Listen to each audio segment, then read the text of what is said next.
Shalom, salam berkat dari kami untuk pendengar sekalian. Saat ini pendengar akan diberkati dengan program Hari Ini Harinya Tuhan bagian yang ke-8. Sebuah program rohani tentang doktrin Alkitab yang menolong kita untuk semakin tertanam dalam kebenaran firman dan bertumbuh dalam kemuliaan. Bersama hambanya, Pendeta Gilbert Lumoino, STH. Banyak orang merasa doktrin Alkitab sebagai sesuatu yang membingungkan. Tetapi tahukah saudara bahwa doktrin Alkitab intinya adalah memahami Alkitab dengan benar, dengan pemahaman yang sistematis, sehingga kita terus dapat tertanam di dalam kebenaran firman, sehingga kita terus bertumbuh di dalam kemuliaan Allah. Buka hati saudara sekalian untuk menerima berkat-berkat firman-Nya hari ini. Kekristenan bukanlah sekedar agama, karena kekristenan adalah sebuah keyakinan bahwa kita memiliki kepastian tentang sorga. Kalau kita bicara tentang agama, maka agama adalah upaya manusia untuk dapat melakukan yang baik, untuk dapat menjalankan amal dan ibadahnya dengan harapan untuk dapat meraih sorga. Nah, kekristenan bisa saja disebut agama, karena memang kekristenan adalah bagian dari upaya untuk menuju surga. Tetapi jangan salah bahwa kekristenan juga bukan sekedar agama. Kenapa? Karena Yesus berkata, "Akulah jalan, kebenaran, dan hidup. Tidak ada seorang pun sampai kepada Bapa jika tidak melalui aku." Berarti di dalam Kristus kita memiliki kepastian bahwa kita meraih sorga, kita akan berada di sorga, dan kita akan selama-lamanya bersama dengan Dia, Kristus Yesus Tuhan, Raja dan Juru Selamat kita, kekasih jiwa kita, akan berada di sorga, rumahnya yang kekal. Haleluya. Nah, saudaraku yang kekasih dalam Tuhan, tetapi bicara tentang keselamatan ini adalah sesuatu yang menarik, karena kalau kita bicara tentang keselamatan, maka kita bicara tentang 3 dimensi penting. Yang pertama, bahwa keselamatan itu sudah terjadi di dalam kehidupan kita. Kapan keselamatan terjadi? Ketika seorang menerima Yesus sebagai Tuhan dan Juru Selamat. Berarti kekristenan percaya bahwa keselamatan sudah terjadi bukan ketika seorang itu lahir dari rahim ibu yang beragama Kristen. Karena kalau sekedar dia lahir dari rahim ibu yang beragama Kristen, dia baru memiliki agama Kristen, tetapi dia belum memiliki kepastian keselamatan. Karena kepastian keselamatan kita raih ketika kita bertobat, ketika kita percaya, ketika kita membuka hati, ketika kita mengundang Kristus masuk, itu kita disebut sebagai lahir kembali. Jadi keselamatan yang pertama sudah terjadi, tapi yang kedua, keselamatan juga dimensi keduanya adalah sedang terjadi.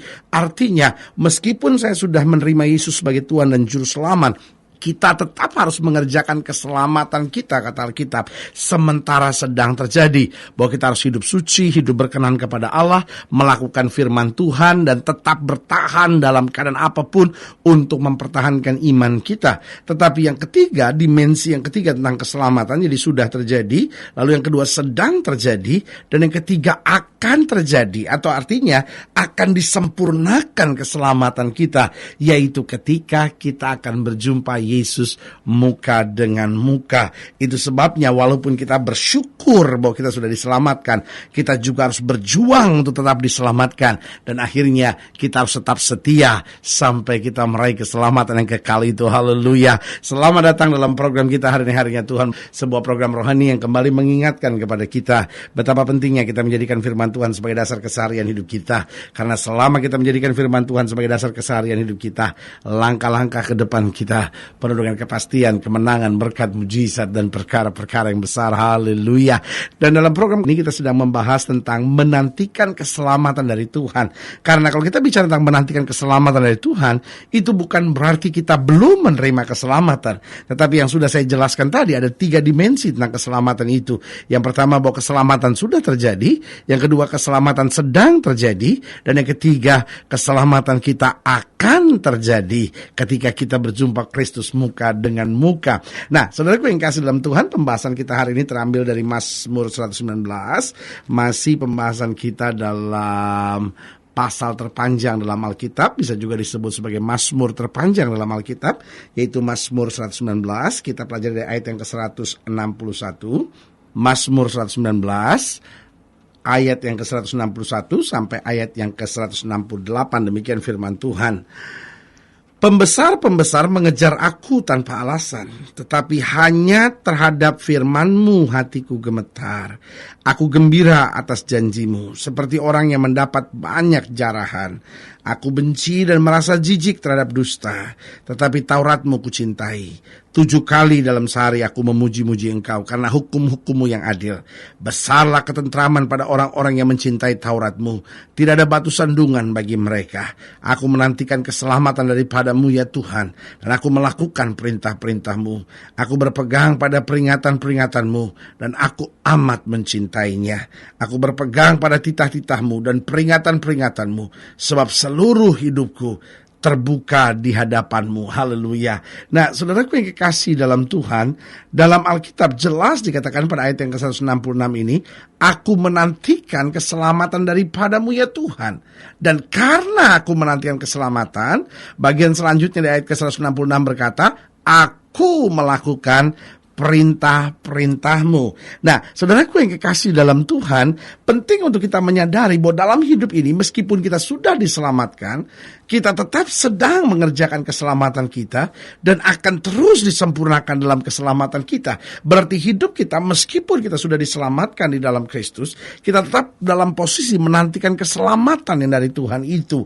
Nah, pertanyaannya, bagaimana sikap kita dalam menantikan keselamatan dari Tuhan? Nah, yang pertama saya pelajari bahwa kita terus mempelajari firman. Ini yang sangat penting. Ada banyak orang pikir, oh ya saya sudah pasti selamat, saya sudah pasti masuk surga. Sehingga dia tidak lagi menantikan keselamatan dari Tuhan. Dia pikir itu sesuatu yang past, sesuatu yang sudah lewat. Tapi saya percaya itu sesuatu yang present. Artinya dia sesuatu yang terus bekerja. Betul dia sudah pernah berlaku, betul dia sementara sedang berlaku, dan terus akan berlaku dalam hidup kita. Artinya meskipun kita sudah diselamatkan, meskipun sudah kita menerima Kristus, meskipun kita sudah bertobat, meskipun bahkan kita sudah melayani, tapi kita tetap harus mempelajari firman. Kenapa kita harus terus mempelajari firman? Karena kita mengerti tanpa firman hidup kita sia-sia. Kita mengerti dalam firman kita akan mendapat banyak pelajaran yang penting. Kita mengerti dalam firman kita dijaga supaya kita jangan berdosa.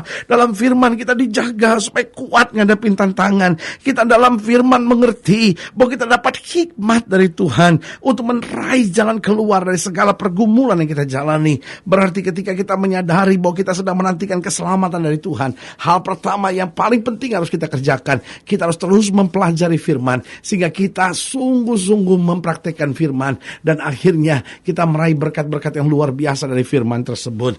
Yang kedua saya pelajari dalam kita menantikan keselamatan dari Tuhan, maka yang kedua kita harus terus memperbaharui sikap. Saudaraku yang kasih dalam Tuhan, ini sangat penting karena saya percaya orang yang mempelajari firman pasti ada perubahan, ada pembaharuan sikap, sehingga dia mulai mengerti, wah kata-kata saya kadang-kadang terlalu kasar, wah ini yang buat rumah tangga saya banyak persoalan karena saya sulit minta maaf, karena saya selalu merasa diri yang paling benar, saya selalu gampang cari-cari kesalahan orang, selalu saya merasa dia yang salah bukan saya. Sehingga saudaraku yang kekasih dalam Tuhan, akhirnya apa yang terjadi? Sikap kita menjadi hambatan berkat-berkat Tuhan dicurahkan. Kadang-kadang kita pikir, iya saya masih suka bohong, saya suka curang dalam usaha gitu, atau mungkin dalam masa muda saya kok ada banyak karakter-karakter atau sikap-sikap saya yang gak menyenangkan orang. Saya gampang nuduh orang lain, saya gampang bicara hal-hal yang mojokin orang lain. Lalu kita lihat, iya ya Tuhan, firman ini akhirnya memperbarui sikap kita hari demi hari supaya sikap kita makin berkenan dan menjadi berkat buat orang lain. Yang ketiga saya pelajari bahwa dalam kita menantikan keselamatan dari Tuhan, kita terus mempelajari firman, kita terus memperbarui sikap. Yang ketiga, kita terus menjaga hubungan dengan sesama. Artinya kita tahu, Tuhan, saya gak mau jadi batu sandungan.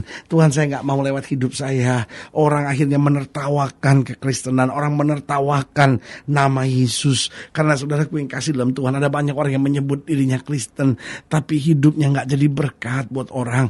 Akhirnya justru jadi bahan tertawaan, kok katanya Kristen, kok katanya anak Allah, kok katanya udah punya kepastian sorga, tapi kok kehidupannya seperti itu. Akhirnya justru nama Kristus dipermalukan, saudara. Mari kita jaga hubungan hubungan kita dengan sesama, dengan apa?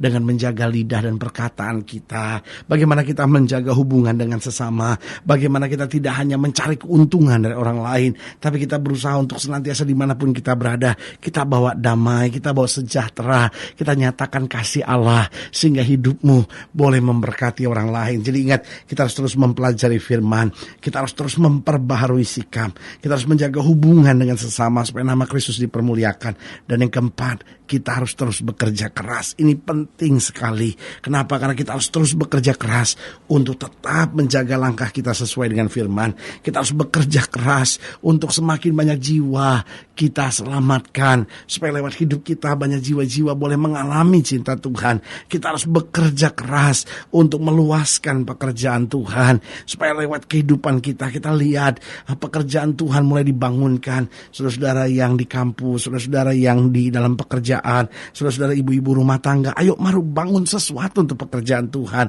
Mari ajak orang lain beribadah, mari ajak orang lain untuk membangun sesuatu buat Tuhan, sehingga kita dapat melihat bahwa tanggung jawab masing-masing kita jelas, bahwa Tuhan menempatkan kita di muka bumi bukan sekedar asal hidup, tapi supaya lewat hidup kita orang lain dapat dihidupkan juga. Saudaraku yang kekasih dalam Tuhan, masing-masing kita sudah diselamatkan, masing-masing kita sementara sedang diselamatkan, dan kita semua pada saatnya keselamatan kita akan disempurnakan ketika kita berjumpa Kristus muka dengan muka. Haleluya. Kalau saya ingin dilayani lebih jauh, hubungi kami melalui telepon, hubungi kami melalui surat, kunjungi website kami, karena kami ada untuk membawa Bapak Ibu sudah senantiasa lebih dekat pada Tuhan dan mengalami kasih kuasa mujizat yang luar biasa. Secara khusus melalui program ini juga saya mau berdoa buat siap saudara yang sakit, siap saudara yang berbeban berat, karena kita percaya bahwa bagi Allah tidak ada perkara yang mustahil. Dan saudara-saudara yang ingin didoakan secara khusus, boleh taruh tangan kanan saudara di dada, dan kita akan berdoa. Mari kita berdoa. Bapa, dalam nama Yesus, sama doa buat setiap pendengar sekalian, khususnya mereka yang taruh tangan kanan di dada, karena mungkin hari-hari ini kami sedang goyah, kami sedang menghadapi banyak pergumulan, tapi ingatkan kami bahwa kami sedang menantikan keselamatan dari Tuhan, sehingga kami terus mempelajari firman, memperbarui sikap, menjaga hubungan dengan sesama, dan terus bekerja keras bagi kemuliaan nama Tuhan. Bapa, hamba berdoa sehingga yang sakit Tuhan sembuhkan di dalam nama Yesus, yang lemah dikuatkan, rumah tangga dipulihkan, istri-istri mendapat jamahan Tuhan, suami-suami dijamah Tuhan, mereka yang usaha, dagang, bekerja Tuhan berkati, bahkan orang-orang muda boleh dituntun Tuhan makin hari makin dekat dengan Tuhan dan mengalami hal-hal yang baik dari Tuhan. Mereka yang melayani Tuhan boleh terus dikuduskan, dilayakkan, dan dipenuhi dengan karunia-karunia Allah. Di dalam nama Yesus kami berdoa. Haleluya. Amin. Saudaraku yang kasih dalam Tuhan, kita sudah berdoa. Ingat, Allah tidak pernah lalai menepati janjinya. Inilah saatnya buat kita untuk bangkit bersemangat, bersuka cita dalam menghadapi segala perkara, karena kita tahu Yesus berkuasa, Yesus menang, dan Yesus tidak pernah mengecewakan orang yang berharap kepadanya. Doa saya menyertai saudara. Sampai berjumpa pada program berikut, dan jangan lupa jadikan hari ini harinya Tuhan. Haleluya.